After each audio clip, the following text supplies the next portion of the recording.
Unit!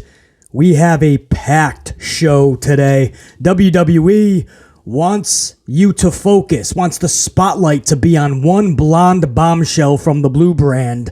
Of course, that's Charlie Flair. The problem is, all of the focus, all of the spotlight is actually on another blonde bombshell from the blue brand, Liv Morgan, who is actually tearing up the entire wrestling world right now. She is the focus of WWE. Even with two other title matches headed toward WrestleMania for the ladies, it's Liv Morgan, who currently has nothing for WrestleMania.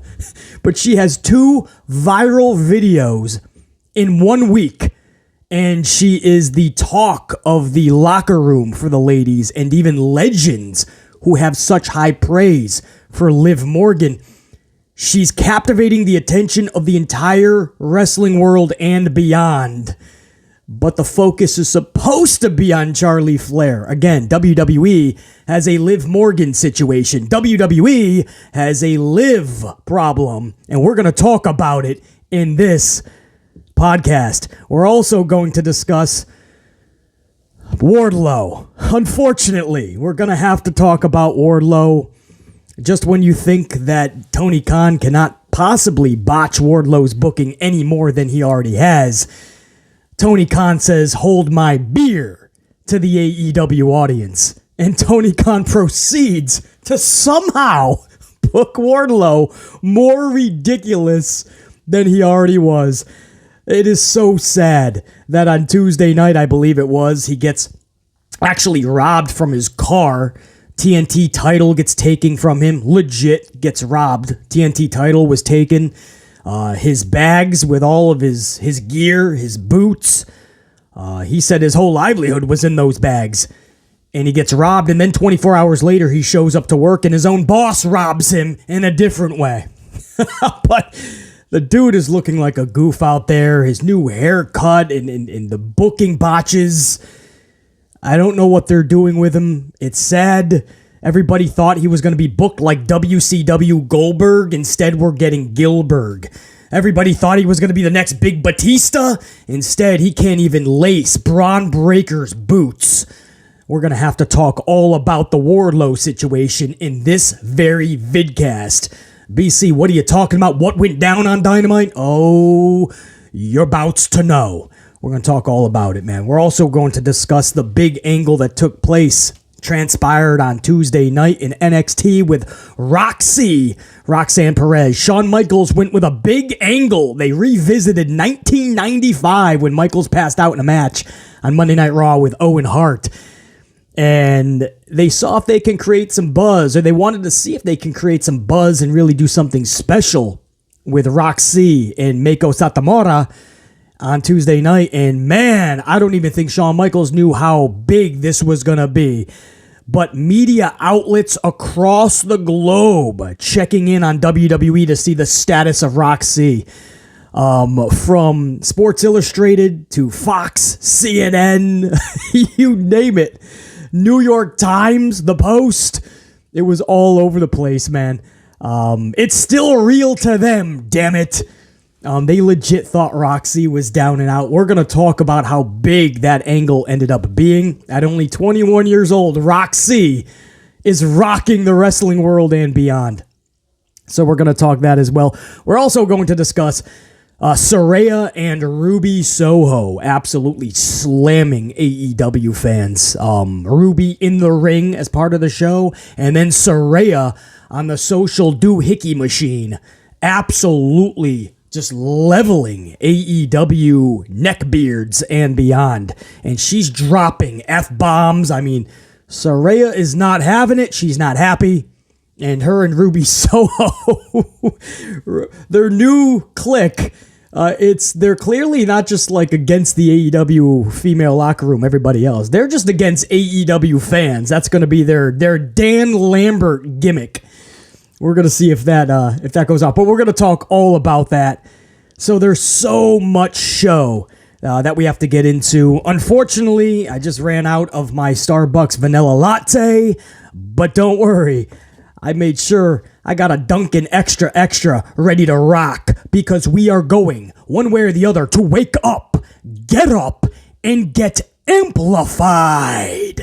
So let me get a big couple of swigs of this Dunkin' Extra, get fully amplified.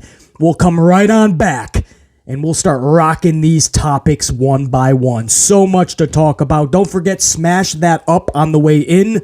Help out the algorithm. Red Team, go! And my channel members, activate those gold cards. Shit's about to get wild. We getting amplified. Let's rock this bitch. Now.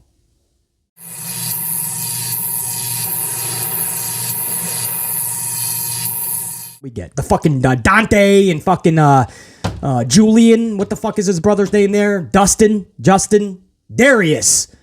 Darius and Dante have to be on every fucking show. Dark Order, Reynolds and Silver, because this is what we want to see, man. Action Andretti, Danny Garcia, Dante and Darius Martin, Alex Reynolds and Silver. Wow, all on one show last night. All of them, all on one show. That's right. Even my girl, Sky Blue. Love Sky Blue, but every fucking show? I tell you, bro.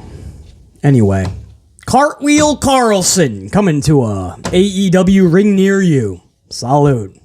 WWE Pro Wrestling in 2023, folks. Luckily, WWE hasn't swung that far over to that side of the fence, man. AEW takes the cake on that shit. Let's kick off. Well, we already kind of kicked off, man. We're getting amplified on Cartwheel Carlson. WWE, man, has a Liv Morgan situation on their hands. It is clear that Paul Levesque is one thing. Vincent Kennedy McMahon, whether he's heavy into creative or not, nobody really knows. But it's clear that he told H from day one, and H loves her as well. So he probably would have went the same way anyway. That Charlie Flair is just the centerpiece of WWE's ladies division. No matter what happens, no matter how much we cheer for somebody else or get behind somebody else or how red hot or white hot somebody else is, Charlie Flair is always going to be the centerpiece. It's sad, but it's just the way that it is. So, that's what we did when she came back. She wins the title instantly from Ronda Rousey, of all people. As if she wasn't booked bad enough in WWE. Ronda Rousey get into a tag team and hope for the best there, I guess, with Shayna. And then Charlie Flair goes into a program with Rhea Ripley now. And that's supposed to be the centerpiece of WrestleMania for the ladies. Even Kana Asuka versus Bianca is supposed to take a backseat.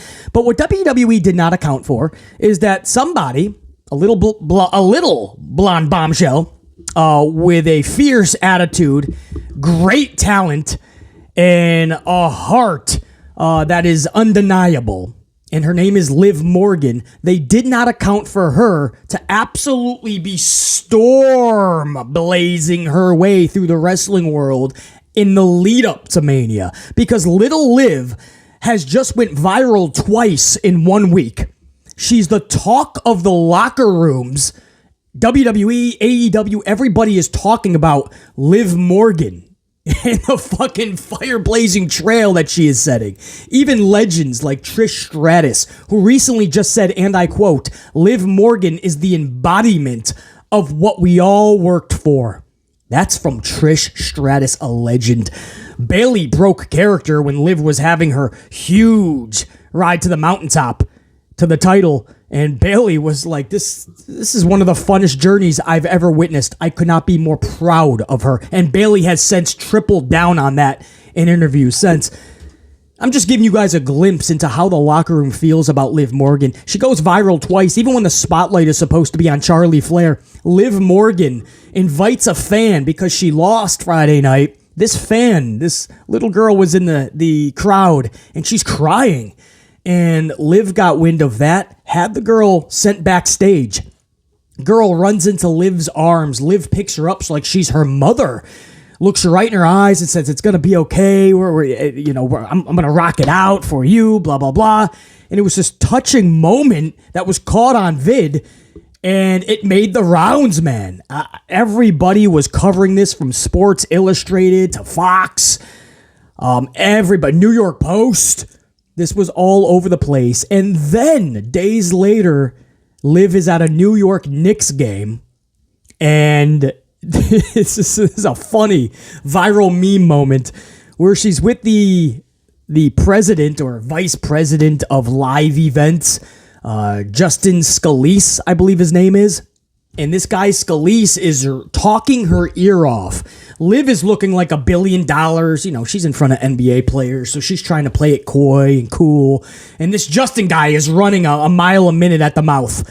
He's probably just telling her what's going to happen at halftime or whatnot, or telling her how the game is played, if she doesn't know, but I think she does.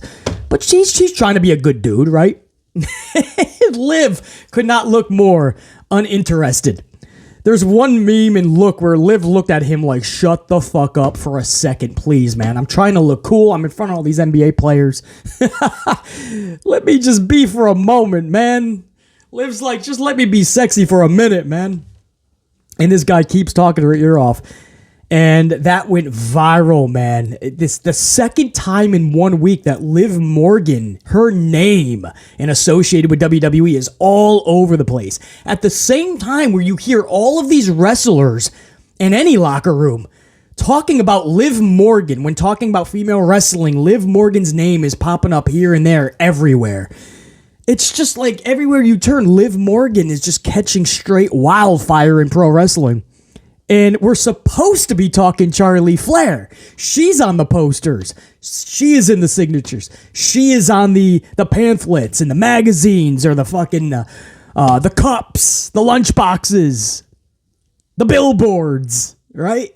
She's on all the fucking promotional marketing material online or on your television sets. It's all supposed to be Charlie Flair. It's Liv Morgan we're all talking about, even though WWE is trying to stifle her push from recently. And I've been saying for the longest time, like, a lot of wrestling fans started to turn their backs on Liv Morgan. Very fickle, because I don't see why. She was catching wildfire. She was doing some of the best work of her career. The best, not some. Her matches were absolutely top tier when you think of all of the wrestling matches in the wrestling world. Liv Morgan was producing some of the best wrestling, easily. I mean, I was reviewing all the matches from all the companies, whether for this channel or just for me. I was reviewing it in my own dope piece. And Liv Morgan was putting on some of the best women's wrestling matches. But for some reason, the fans started to turn on her soon after she won that championship. You could say booking didn't help her, but it wasn't enough to totally turn their backs on her, which they did. So I thought that was absolutely strange and bullshit. But BC never turned his back on Liv. So, you know, you see somebody once in a while where, even though the machine is trying to like put them on the back burner, and you can tell just by having nothing for them for big events like WrestleMania and having them lose matches like Friday night. You know, little things here and there, you see like, okay, we're going to put you out there. You know, we're not totally turning our backs on you, but we're going to put you on the back burner. And there's just those certain wrestlers where they're going to refuse to, even if it's subconsciously. Like, they're not going out of their way to go against the machine. It's just their natural ability, their natural it factor. The natural wrestling gods at work say that Liv Morgan has to be in an elevated situation right now. She's just too fucking good. And whether WWE wants to do it or not, the universe is saying, you're gonna fucking do it. It's a Daniel Bryan situation from around WrestleMania 30 and beforehand. You know, WWE did not want to go Bryan. You know, Vince McMahon did not think he's got the look, anything like that. And before you do it, it was inevitable. You couldn't turn your back on it. You had to go with Daniel Bryan. You just had to, bro. There was no other way around it. And, you know, I'm not saying that they're going to switch anything for Mania, but I think WWE, how do you not roll with all of this momentum, man? Liv Morgan is the talk of the town for the ladies. She's one of the names that's being spit out of everybody's fucking mouth constantly. And this is with her recent booking, which is not that good. Imagine if the machine just got behind her just a little bit. Again, the title reign, I thought, the lead up to it, the title victory, and even afterwards, I thought it was going fine. Of course, booking botches. Fix that and Liv Morgan's off to the races. But, man, Liv Morgan's fall from grace from WWE side of things, I felt it was unwarranted. And then the fans giving up on her, I still to this day don't understand what that was about. But I think we're all starting to realize real quickly, oh wait, maybe we fucked up on the Liv thing. She deserves not just a second chance, she deserves everything right now. Let her roll. Let her sink or swim. She's going to show you. She ain't just going to swim. She's probably going to get to shore before anybody else. She deserves it all right now. She never should have lost anything, man. Who's to say that Liv Morgan shouldn't be in a program with Rhea Ripley right now for WrestleMania? Why did Charlie Flair have to come back right into a title situation? Well, BC, she's the most marketable. Really? She's on everything. I told you, the fucking lunch boxes to the fucking marketing on your little computers and your TVs, the signatures, the posters, billboards, you name it. But she's not even talked about. I don't talk about Charlie Flair at all when I'm thinking about epic shit going on in pro wrestling. I'm not talking about Charlie Flair and epic storylines. And I run a pro wrestling fucking channel, a legit one. That's pretty damn successful. Kids at the water cooler are most likely not talking Charlotte Flair. Grown-ups at lunch, at the fucking, at their corporate jobs or around their cubicles are not talking about Charlie Flair segments and what's going on in Charlie Flair and the hot topics for Charlie. No, it's Liv Morgan. So she's on everything, Charlotte Flair, and nobody gives a fuck. Liv Morgan's on nothing, and we can't get enough. She's going viral left and right. Everybody's talking about how awesome she is. At what point do you just say, fuck, could you imagine if the Machine got behind somebody like Liv? That's a WrestleMania match, if done correctly, we could give a fuck about. It's so odd how they just chose Charlie and there's no going back. It's just like, that's what Vince wants. H loves her too because it's Ric Flair's daughter, and that's just it. That's not even shade to Ashley Flair, Charlotte, by the way. It's sad that that's just the real situation. Of course, Charlotte has fans, and they probably love this for Charlotte. But for the rest of us, it's mind-boggling that we're going to play a Charlotte Flair game for the next 10 years, and everybody else just has to take a back seat, even when they're either A, better, or B, deserve better. Or are catching lightning in a bottle, and WWE is turning a blind eye. Liv Morgan is the talk of the town. WWE's got a lip problem, because if you think this is just going to fucking go away, no, Liv Morgan is fucking wild. I saw a thing from Friday night. It was match highlights of Liv Morgan, and everything was Liv Morgan it was a highlight reel for Liv. Flying off the top rope with the double knee stunner, flying to the outside with the dive, top rope, fucking, right, this isn't just like gymnast shit and you're doing flips and dives. I mean, this was orchestrated, great fucking contact upon impact. Liv Morgan is just, she's becoming a highlight reel. And the last time I said that about somebody was actually Naomi. If you ever watch a Naomi match, she's like a highlight reel. And I saw these photos from Liv Morgan's match, and I was like, damn, like you forget just how good she is. Interesting, man. But it's going to be Charlie Flair or WWE's going to try to get her to get all the spotlight. And Liv Morgan, we just hope she gets a match for WrestleMania, man. But Liv Morgan has just been the memes with Justin Scalise, the WWE executive from the New York Knicks game, the little girl from the backstage area of Monday Night Raw that jumped into the arms of Liv Morgan and embraced, and Liv Morgan, that went viral. Trish Stratus talking about how she is the embodiment of what they all worked for. Bayley and so many others just fucking saying this is the story. Liv Morgan is the real deal. It's how do you not just give a salute to Liv Morgan? What a fucking rock star. Can I say that? You see that Super Bowl commercial? It was making fun of when people call somebody a rock star. And then they had actual rock stars like, can you please stop calling everybody a rock star? Sorry, not sorry, man. Liv Morgan is that rock star, man. She's an amplified star. All right, now I want to talk about Wardlow. Oh, guys, Wardlow's booking. How do I even... there's a lot of people after this happened last night that were like, oh, BC's going to flip out, man. BC is going to... Because it's everything I've said, right? And it's just everything I say always fucking... People say everything I say ends up coming true, but it's because it's already true. You're just not seeing it, unfortunately. But I'm saying it because I'm already seeing that it's already unfolded, right? Or unfolding. So I'm just telling you, like, yeah, it's a brace for impact type situation where I see this happening 10 miles ahead of time, man. Wardlow, he doesn't know. Tony Khan doesn't know how to book Wardlow.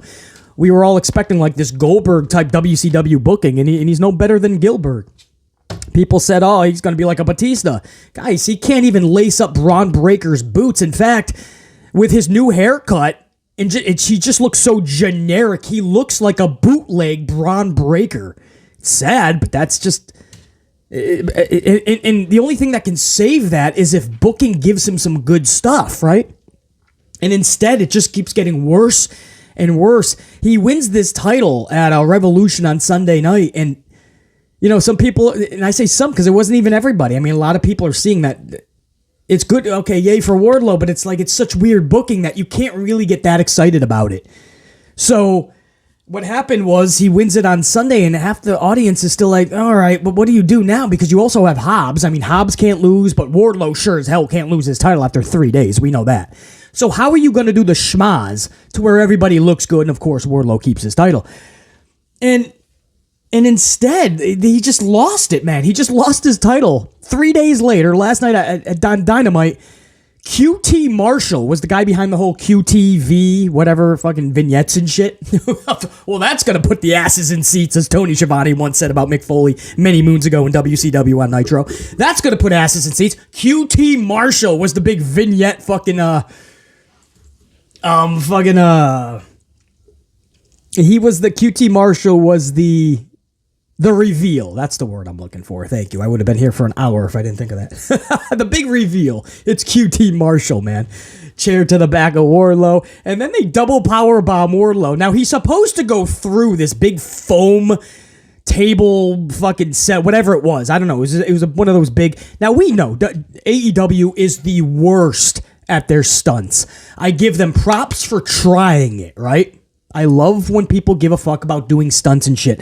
I just wish AEW, like I wish many things with AEW, I just wish they did it better. They knew how to execute better. Like, do shit good. I still remember Jericho fucking flying off this big fucking cage or so. I forgot what it was. He flew off this cage, and he goes through basically what was a heavenly mattress, right? Like, just think of like a cloud, right? One of those beds that you lay in and you're just, you know, you're going to sleep for the next 20 hours because it's a heavenly mattress. It's like a cloud. And he goes through these, what's supposed to be tables and shit, but it's just like a cloud. And you see the air mattress, like the air slowly going out of the mattress, whatever it was. It was so bad. And the camera angle should have never been such. It should have been fucking decorated better. The rehearsals should have been much more accurate, so that didn't happen. I also remember the exploding barbed wire death match, whatever it was, exploding something match. Was it Mox who had to cover somebody? Eddie Kingston maybe covered Mox. I forgot. Somebody covered somebody. The clock went to 0, and all of a sudden it was supposed to be like these huge explosions around the ring, and it was like sparklers. And the last word we got was that AEW accidentally set off more pyro than they should have earlier in the night. And I'm like, how does this... And they were supposed to do a thing where, I forgot who it was, guys. Kingston or somebody covered somebody, maybe it was Kingston over Mox, something like that. And there was all these explosions were supposed to happen. It was supposed to look like like a war scene. Like it was war, and he covered his brother in. Instead, sparklers went off. And they acted like it was a war scene. You can't make this up. You guys got to check it out, man. I clearly, there's details that I'm forgetting, and probably on purpose. I'm probably trying to subconsciously forget that as much as possible. And so many more things. You guys can come up with a dozen more. Just horrible finishes for AEW. Just stunts gone wrong. Not even close to being right.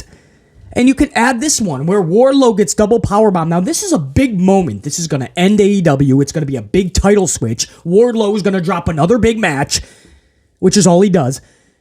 And he literally just cracks the surface just a little bit, guys. Just a little bit. His back cracks this, and you see like foam. I don't even know what this was. It looked like foam. Now, clearly he was supposed to go way more. I don't know if he was supposed to go straight through, but he was definitely supposed to go through the motherfucker. His back just cracks it a little bit, guys. He never actually went through it. And the referee starts counting to 10. Now, this is a Falls Count Anywhere match, and it turns into Last Man Standing. The referee is counting to 10. Now, you may say, well, BC, well, that's part of Falls Count Anywhere, man, if you're down for 10 count. Now, I don't remember that because I don't recall ever seeing that happen. When I see a 10 count, it's supposed to be Last Man Standing, right? Let's not just pin the motherfucker. It's Falls Count Anywhere. Just pin the motherfucker. So they went with the stunt, just like AEW, right? Typical, stereotypical AEW. It botches, and then the referee counts to 10. So it turns into Last Man Standing, and Wardlow can't get up. I can't get up. My back hit the surface just a little bit. He didn't even go through it, dude. And he's acting like he's knocked out for fucking 20 years. And the title goes over to Hobbs. Now, again, most of the audience, congratulations to Hobbs, right? You like to see a dude get his clout, get his flowers, get what he worked so hard for. But unfortunately, when it's done badly, it overshadows the good, right? The bad overshadows the good. Will Hobbs gets the title is overshadowed by the monstrous, horrible booking for Wardlow that continues to happen in AEW. And AEW's own fan base is boggled by this. Boggled by it. You have some people that try to defend it, right? They always will. And they're like, you guys don't even see what's happening, man. He's going to get groomed for a world title match and feud with MJF. Remember, they had a good one before. There's going to be something big for MJF because Tony doesn't have really anywhere to go over the next 6 to 9 months. Wardlow, it's going to be him, man. That's why. Are you listening to yourself? The journey, how you get to a destination, matters just as much, if not more, most of the time, than the destination. How you get there matters just as much, if not more. If you're fucking dating somebody for 7, 8 years, right? And it's fucking horrible. She's smacking you every fucking 2 hours. You're arguing every hour. She's sleeping in different fucking beds, right? You guys barely talk to each other when you're out at there's no phone calls, there's nothing. The relationship is horrendous, right? So you get engaged thinking that's going to be better. You get this new title, we're engaged. And you think this new title, this new prestigious title is going to help your relationship. And the very next day after you propose and she says yes, you're right back to arguing. She's smacking you upside the head. She's sleeping in a different bed, sleeping with your neighbor half the time. So then you say, you know what we're going to do? We're going to drop the engagement title. Okay, that's not work. You know what we're going to drop it right now. We're going to get married, right? So now you have an even bigger title. You have a bigger title. You are now married. And the very next day after you get married, right? You have a beautiful day, by the way, beautiful ceremony. The wedding was beautiful, all your friends and family. And the very next day, you're right back to arguing. She's smacking you upside the head. She's sleeping in different beds. Half the time still sleeping with your neighbor. Now the only difference is she's sleeping with your other neighbor as well. But not you. The relationship doesn't fucking change, right? It's the same journey of the relationship. You're just switching titles. Engaged. Now we're married. It's the same fucking thing here. The journey is Tony Khan is absolutely botching the booking, ruining Wardlow, but botching and butchering the booking of him along the way. So then he wins this fucking title. He gets the engagement title, right? The TNT Championship. And 3 days later, he's looking up at the lights, knocked out from this little fucking cheesy powerbomb spot gone wrong. And he loses his title. And the defenders are going to say, well, it's because he dropped the engagement title. He's going for the married title. He's going to get the world title, or at least be in the conversation. He's going to be in the feud with MJF, right? He's going for the married title. He's going for the world title. You're not going to forget about the 7 or 8 years of the relationship you just had, right? In this case, for AEW and Wardlow, you're not going to forget about the past couple of years of the butchered booking. Just because Francis Fuckwad and Deborah Do Nothing get married doesn't change the past several years of their relationship. It's horrendous. And the next day after they get married, it's going to be the same marriage. It's not going to change because you're married. She's not just going to fucking stop smacking you and you're going to stop arguing and she's going to sleep in your bed and say fuck off to the neighbors all because she has a new shiny title called married. It's not going to happen. He goes to the fucking, he wins the championship against MJF, and we're supposed to forget about 3 years of fucking trash with Wardlow? He was supposed to be this big thing, and this is now the 4th time that Tony Khan has ruined this dude. And each time, when he gets another push, supposedly, listen to the crowd. Feel what you're truly feeling. It's a lot less than it once was, right? It kept happening 3 times. Now, it's even lower. That's what happens when you just botch and butcher somebody for so long. By the time you actually do something right with them, the level of interest and care is drastically lower. And it's unneeded. There's no reason for that. It's like Paul Levesque butchering, what's his name? I can't see what I mean. Can't even think of his name. Austin Theory.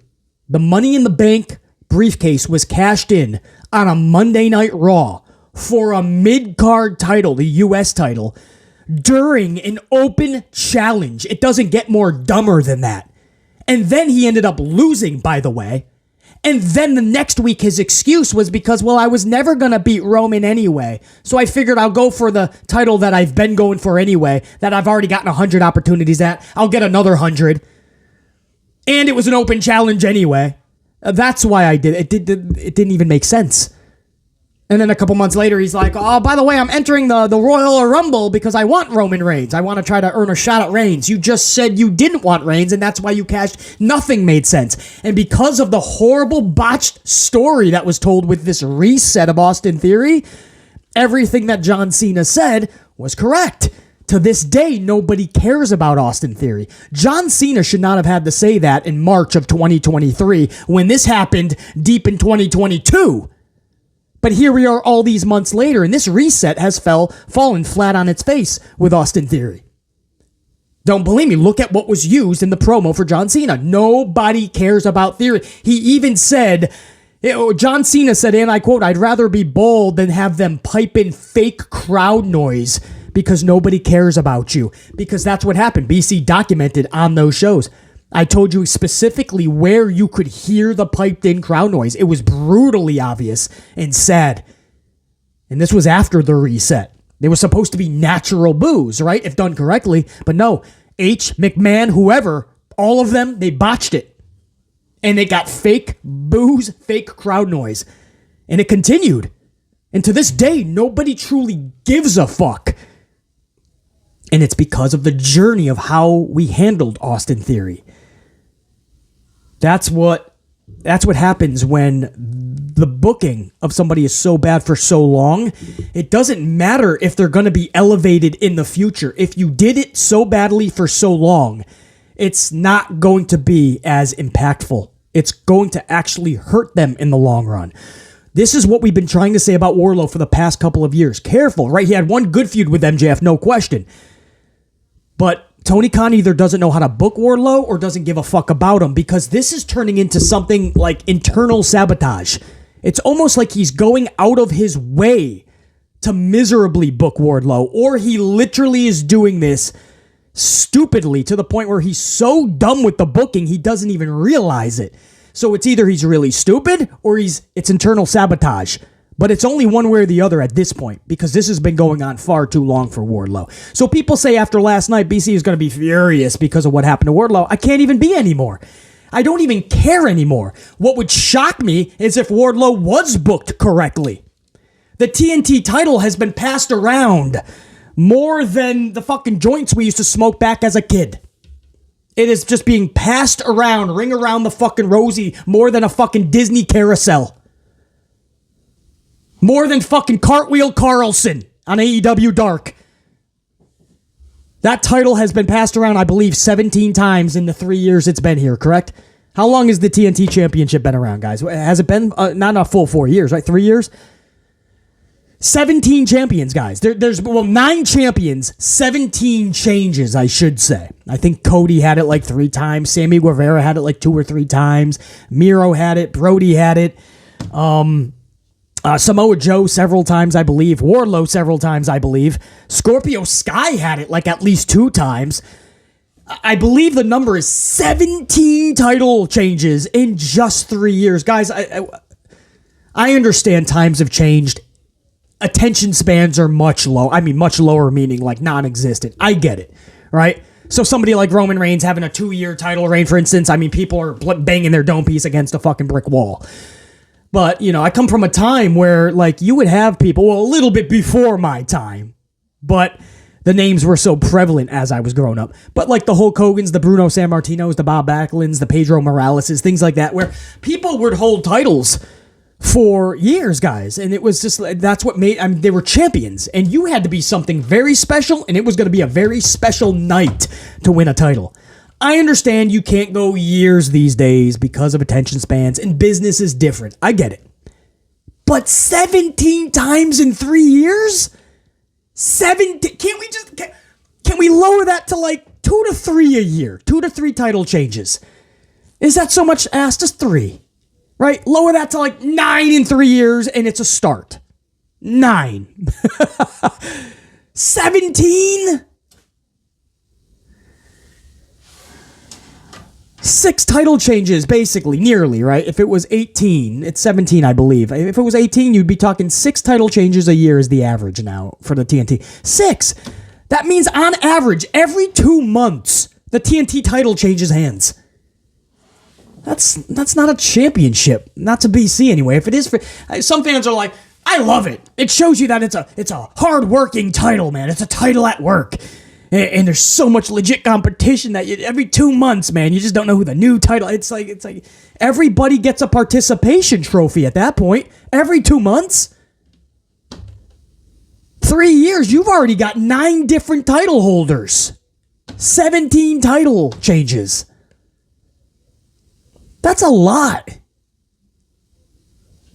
So there's so much wrong with this, man. There's so much wrong. The title situation, it lowers the value. It diminishes the prestige of the title itself. It beyond diminishes Wardlow's value. He's already in the mud anyway. Even when they try to re-push him, which has been 4 times now, you could tell it's just not the same anymore. And now it just happened again with horrible booking. The AEW fans are even miserable at this fucking booking decision. It's always something when the AEW fans even say, whoa, that was fucked up. Good for Hobbs. Horrible booking. It's when you see the tried and trues even go, that fucking sucked. And again, the botched finish didn't help. He didn't even go through the fucking thing. QT Marshall has no this isn't even shade to QT. He has no business being out there. I know people are trying to tie this into a clip of many months ago where QT Marshall like helped out Hobbs or something like that, right? QT was like backing up his boys and Hobbs was like in QT's face. There was a little bit of history. I totally understand that, guys. I understand I saw the clip. I do recall it. Nobody gives a fuck. That's why most people forgot about it. But no matter what, it's not enough history to just have QT be the deciding factor in this shit. Again, to put a bow on this topic, I'm not shocked at all. I've come to expect Wardlow to be booked miserably. A 3-day title reign makes perfect sense if you follow Tony Khan and AEW booking and Wardlow booking. This makes complete sense. And you'll get people, if this was WWE, they would be trashing this till no end. But because it's AEW, a lot of people will still turn a blind eye. They'll defend it. Oh, there's bigger things for Wardlow. Basically, bigger things. And it won't matter now. Because you went about it so badly. Right? They said that about Theory too in WWE. Bigger things, big things. This reset needed to happen. Okay, but you still have to do it correctly. You had that stupid, the whole thing, the stench of the Money in the Bank briefcase has never fully gone away. So many of us can never look at Theory and just forget that now. How you go about your business to elevate somebody matters so fucking much. So even if you want to put a positive spin, if Wardlow wins the world title 2 months from now, it will be way less impactful than it could have been. That's my point. That's why the booking matters, how you do shit. That's why this matters. It doesn't matter if he's going on to take on MJF for the next 6 months. You have just botched him yet again. The booking of Wardlow has got it to the point where most fans don't even care about Wardlow now. And I know this. I've been following this dude more vividly than most of the roster. You guys know if you've been following the channel. Because he's one of those dudes that you really thought was going to be one of the next big things in wrestling. And definitely one of the first big things in AEW. And he was sitting in their lap with so much momentum. Fans actually were behind the dude. And Tony Khan went out of his way 3 separate times to stifle the momentum like a pot of water boiling was Wardlow. And Tony Khan went into the kitchen and put the fucking lid on top of the boiling water to fucking stifle it. And I'm like, why are you putting the lid on it? The water is boiling. Just put the pasta in. Let's cook this shit. Let the chef cook. Mwah, chef's kiss. Let it rock. Put the pasta in the water. It's boiling. It's ready to rock, man. Once the water boils, it's time to cook. Tony Khan came in, saw the water boiling, and put the fucking lid on it 3 separate times. This is actually the 4th time. That's a problem. That is a massive problem. So Wardlow fucking absolutely botched again last night, what do you expect? Now ratings wise, they'll get the lift. They were only at 833 last week. Second time out of 3 weeks that they've been almost at 800. Give it time, man, if they keep booking like this. Second time in 3 weeks that they were almost at 800,000 viewers, man. 824 3 weeks ago, 833 last week. The only time the show in between hit 1 million because of the big announcement for Tony. Now, this is going to see a big uptick this week because it's a post-AEW pay-per-view show. Usually those do bring in, well, about a buck to $2 even, right? I don't think the show was worthy enough for 1 million, but you never know with a pay-per-view post-show. I wouldn't be shocked if they pulled $1.40, $1.50. I don't believe at all this was worthy enough to get a 1-1. This show is just not worthy of. But I wouldn't be shocked if it went over 1 million. I think around 960, 970 would be their top. But I won't be shocked if they hit 1 mil. If they go lower than 960, 970, that's not good. But I don't see that happening because it's a post show. But that's the only reason you're going to see a pretty decent uptick. Otherwise, with booking like this, don't be shocked if next week they're right back into the 800,000s. Honestly, that's how bad this type of shit is, man. We're going to talk more AEW too because Saraya and Ruby Soho went all out on the AEW, no pun intended, all out, on the AEW fan base last night, man. One in the ring and the other one on the social doohickey machine. Wait till you hear what Ruby and Saraya said, formerly known as Paige. Damn, they went hard on the AEW fan base. But first, big swig of coffee. We got to talk Shawn Michaels, man. He did this big story angle on Tuesday night's NXT Roadblock. And I don't even think he knew how the fucking reaction was going to take the wrestling world. But damn did it, bro. I'm going to talk all about it in a second. So if you didn't see Roadblock, the main event was a 21-year-old prodigy, Rok-C, Roxanne Perez. And she took on 43-year-old legend in this business, Meiko Satomura. And she is just hard-hitting. I always say it's like if Shinsuke Nakamura and Asuka, Khan Asuka, had a formed a super beast, it would be Meiko Satomura. And that was it was a main event that I called Women's Match of the Year thus far, and I stand behind that. And I know. I think like Saraya Britt Baker was one of the most talked about matches. I think that was back in November, though. Call it Match of the Year, whatever. But that was better than that. It was better than my girl, man, Mercedes Moné, Sasha Banks, and Kairi Sane. Recently, it was actually even better than that. It was better than the Women's Elimination Chamber in WWE recently. Meiko Satomura and Rok-C, Roxanne Perez, delivered easily. As I dissect pro wrestling and critique it, I feel honestly better than anybody in the industry. I've been doing it since I was a little kid and pissing off grown-ups. Just watch the show, and I'm dissecting it and critiquing it. I'm watching move for move, facial expressions, selling. I mean, even as a kid, I was doing this. And as I critique pro wrestling, that was Match of the Year thus far. I understand we're only 3 months into the year, and I'm hoping it gets top because that means we're getting better and better women's wrestling. I'm hoping there's way more candidates. I'm hoping there's matches that easily blow this one out the water. But for now, Satomura and Perez, Rok-C, they put on Match of the Year for the ladies easily. I mean, that's not even a conversation for BC. It's not I wouldn't even debate that. that's just match of the year. I mean, it would be absolute idiocracy to even try to say no and try to place something else there based on just personal preference, right? Like, this is what I liked, right? Or your review of that match, okay, but this is mine. It wouldn't matter, though, because I'm checking off actual boxes in the criteria of what would make match of the year. And it literally checked off every box to a level that every other match did. But I'm not going to get into that, man, because then it turns into a preference thing. Well, I like this match from GCW. And then you start the local bingo hall, right? But you see, you got to see this match, man. But it was match of the year, man, easily. But it's what happened post-match.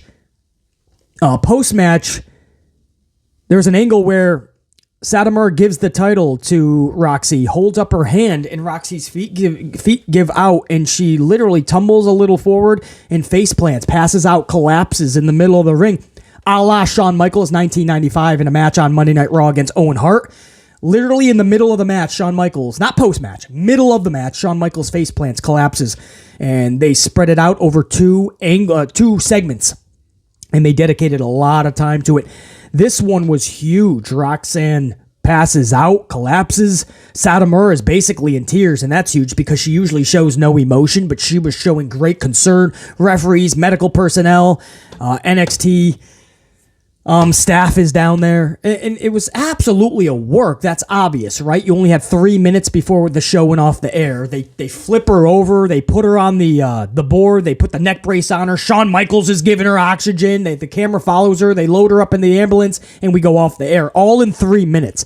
Anybody with any knowledge of how the protocol is for medical staff, whether training staff or EMTs, everybody knows it takes a long time to even flip somebody over because you don't know what the injury is.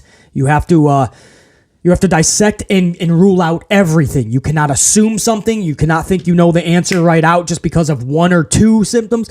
You have to rule things out. Like if it's a neck or a spinal issue on top of something else, for instance, you can't just flip them over.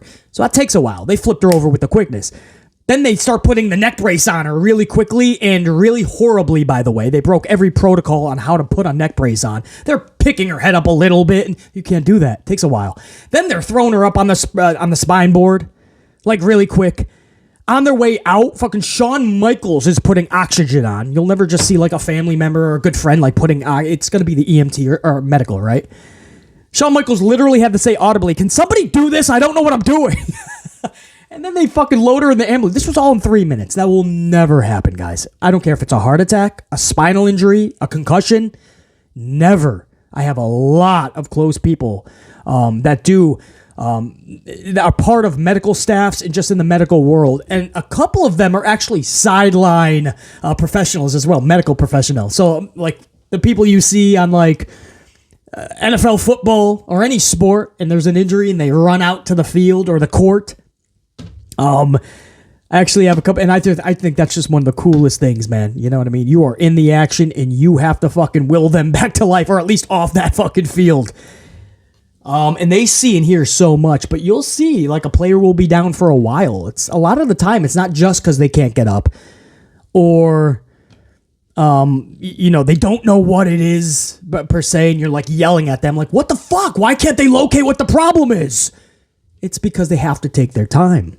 So my point is, guys, it was all storyline. It was just done so beautifully, so masterfully that Rok-C fooled everybody. And I'm talking this leaked out past the wrestling world, whether it's from Fox, CNN, the New York Post, Times, obviously the Sports Illustrated and such. Everybody was covering this. Word we got was WWE was getting flooded by media for latest word and comment about the condition of Rok-C. That only happens with like NFL, baseball, fucking NBA, real sports like that. Not calling pro wrestling not a real sport, obviously, but no fucking shade. But like, actual sports like that where somebody got fucked up, you don't know the condition, and you got to see the word. So the media will start calling the company or the organization, right? NBA, NFL, or calling the hospital, something like that. trying to get word on how the athlete is doing. Guys, they were doing this for Rok-C. They didn't understand that it was all a work. It was all just a story angle. Rok-C played it so fucking well. Shawn Michaels went for the home run, ended up hitting a Grand Slam walk-off. And WWE was like, what the fuck is good? Man, this took on a life of its own. Pretty badass, man. That's so cool to see everybody take a real gamble, a real risk. Shawn Michaels took some flack a few weeks ago because of the way JC Jane turned on Gigi Dolan and doing the whole Shawn Michaels, Marty Jannetty rockers turn from way back in the day on the barber shop. And Shawn Michaels holds up Marty's hand, super kicks him, then throws him through the barber shop window. Fast forward decades, JC holds up the hand of Gigi, gives the super kick, throws her through the ding dong hello Bailey's fucking door. Doesn't break, so she gives her a stiff kick to the dome piece. And people are like, oh, what, you're out of ideas? You have to recycle an old Shawn Michaels HBK storyline. I thought it was brilliant, actually. There's no problem with revisiting a story. Just do it correctly with the right people, tell the right story. It's going to be entertaining as fuck. A lot of the stories we love are recycled in some way. Right? A lot of the stories we love are simplistic at nature and have already been done fucking a dozen times. It's about how you do it and who you do it with. Execute, right? Like we say with Tony Khan and his stupid finishes and bad booking. Execute more properly, it's going to be better for everybody. So he took a lot of flack. So they doubled down this week. I loved it. They're like, yeah, you like that? We're going to do it again, motherfucker. And they redid an old Shawn Michaels thing, and it worked way better than they even could have imagined, guys. Because everybody was fucking concerned for Rok-C. Major media outlets trying to get the latest word on the condition of Rok-C, Roxanne Perez. That's when you know you have done it correctly, guys. And I couldn't be more proud of her. Of course, it's a little biased. I'm a huge supporter of Rok-C. I think that's obviously been well documented since fuck. And this is somebody who's 21, by the way. Whole future, whole career ahead of her. And she's already like making the New York Post headlines and Fox and all that. Could not be more proud of everybody. From Michael Hickenbottom, Shawn Michaels, all the way to Rok-C and beyond, man. Meiko Satomura played her role fucking beautifully. Just everybody. It was so cool. I got to see that live because I actually reviewed that. I put that review up yesterday. Hopefully you guys were able to catch that. I know a couple thousand of you guys have caught that. I know you guys are not used to me doing an NXT review, but I did. So make sure you show that some love.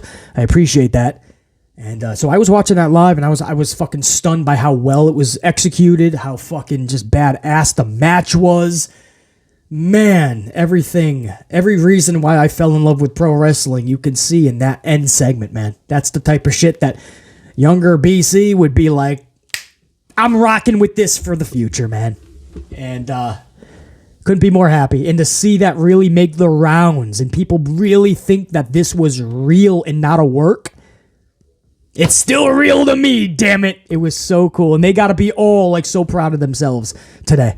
You know, Shawn, Rok-C all having a good laugh going, man, we did our fucking job, didn't we? We did good. We did good, man. We hit that ball out of the park. Everybody's talking about how awesome this was. Or it was done so well that they fully suspended the disbelief. They still believe in Rok-C done got fucked up. Salute to Rok-C. Now, guys, the last story is going to take a few minutes as well because it's two separate parts. It's Ruby Soho and Saraya, 2/3 of this outsider group with Toni Storm, right?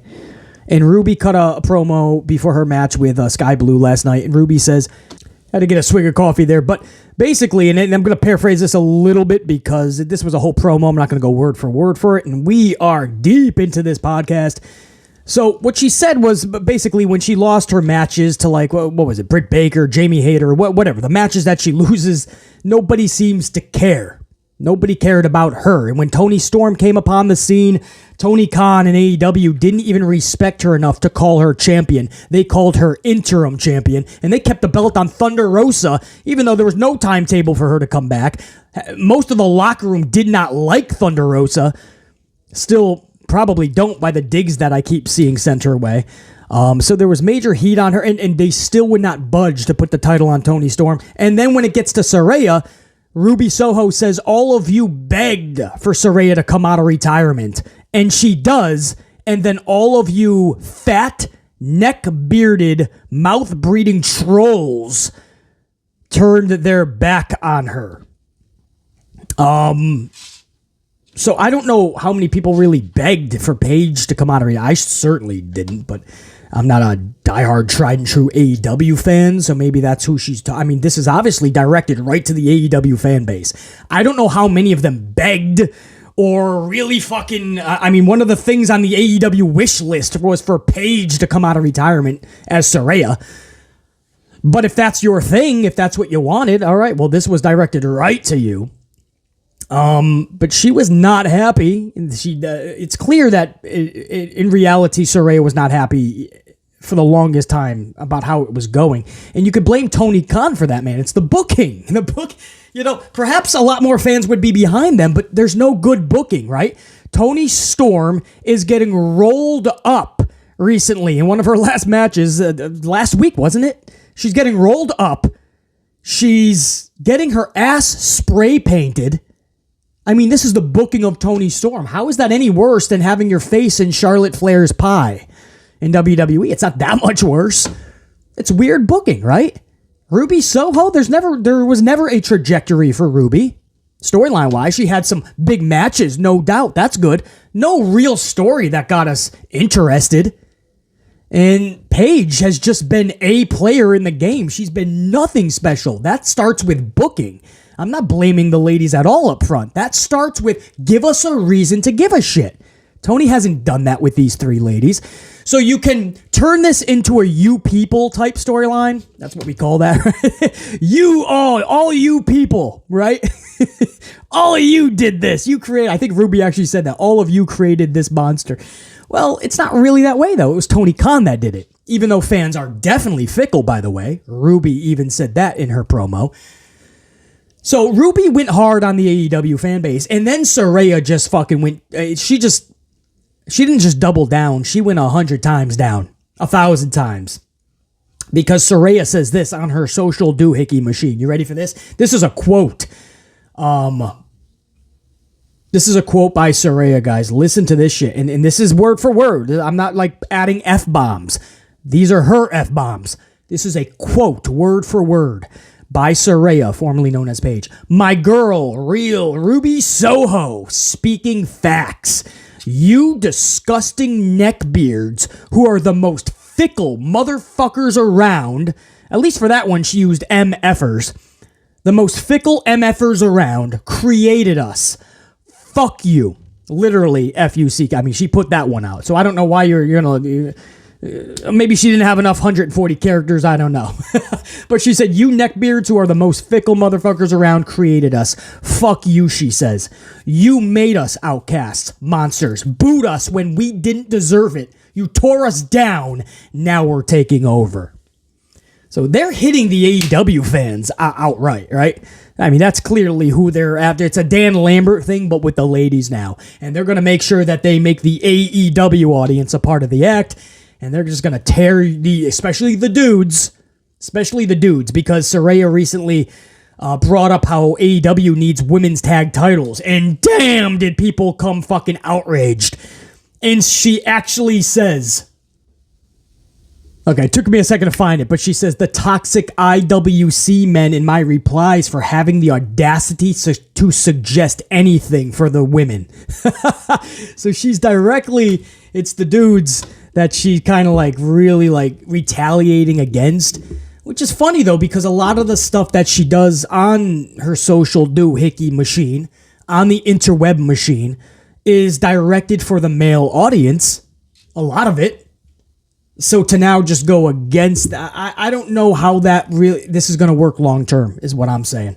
I don't know. I understand what they're trying to do. This may become the type of heat that you just is not going to be long term, man. Like Dan Lambert, it works to a point, and then you start going a little bit too far, and the fans are going to stop being interested in just being degraded every single promo. You know, the fans are going to be like, oh, here we go. We're going to get fucking dismantled again. You know what I mean? So there's going to have to be more than just this. But Saraya just went fuck with the F-bombs and everything, man. Picked up where Ruby left off in the ring and took it to a whole nother stratosphere. So it's clear that their gimmick is not just the outsiders for the ladies in AEW in that locker room, but it's the outsiders for the AEW fan base. And it's going to be them versus the AEW fans. Fuck you. You're fickle. You're neck bearded, mouth breeding. I don't even know what that shit even fucking means. Trolls. Yeah, we're gonna fucking, we're taking over whether you like it or not. We don't give a fuck how you react. Deal with us, because that's what you got. So we'll see if it works, man. But that was one of the big talking points last night of AEW, is Ruby Soho finally getting some mic time, and Saraya fucking really going hard on her interweb machine. So we'll see. And as far as tag titles for the ladies, that's going to be a conversation for another day. We'll talk about that more for sure. But that opened up Pandora's box. When she said that, man, everybody was like, no! WWE can't even get it right, man. If anybody would have a stable division, you would think it would be them. They've had it for a couple fucking years now, and they still can't get it right. AEW, they can't even get their fucking ladies right one-on-one singles match. We don't even know where the fuck Jade Cargill is most of the time. Fucking around on Rampage with a championship. And she's the TBS champion. She's fucking around on TNT on Friday nights. Not even on TBS on Wednesday nights. The women are botched nonstop. There was one person that said, but please, you can't even get more than one match on Dynamite. Simmer down on the tag title talk. And Saraya actually responded saying, yeah, but that would actually open the door. It literally was a quote. That would open the door for more matches. We are fortunate enough to have a lot of great women's wrestlers on our roster that could be used in a tag division. I totally actually adhere to that comment. I agree with Saraya 1,000,000,000%.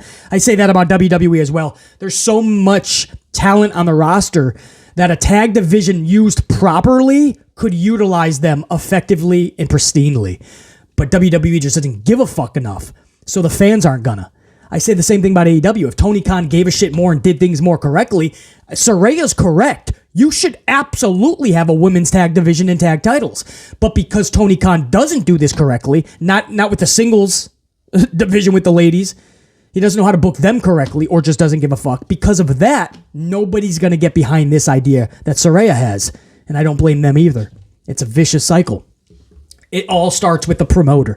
Tony Khan has to pull his own head out of his own ass and start to do better with the ladies. Make people give a fuck. Make people see the opportunity that lays ahead with a tag division. Because right now, I don't blame the fans for not seeing that opportunity.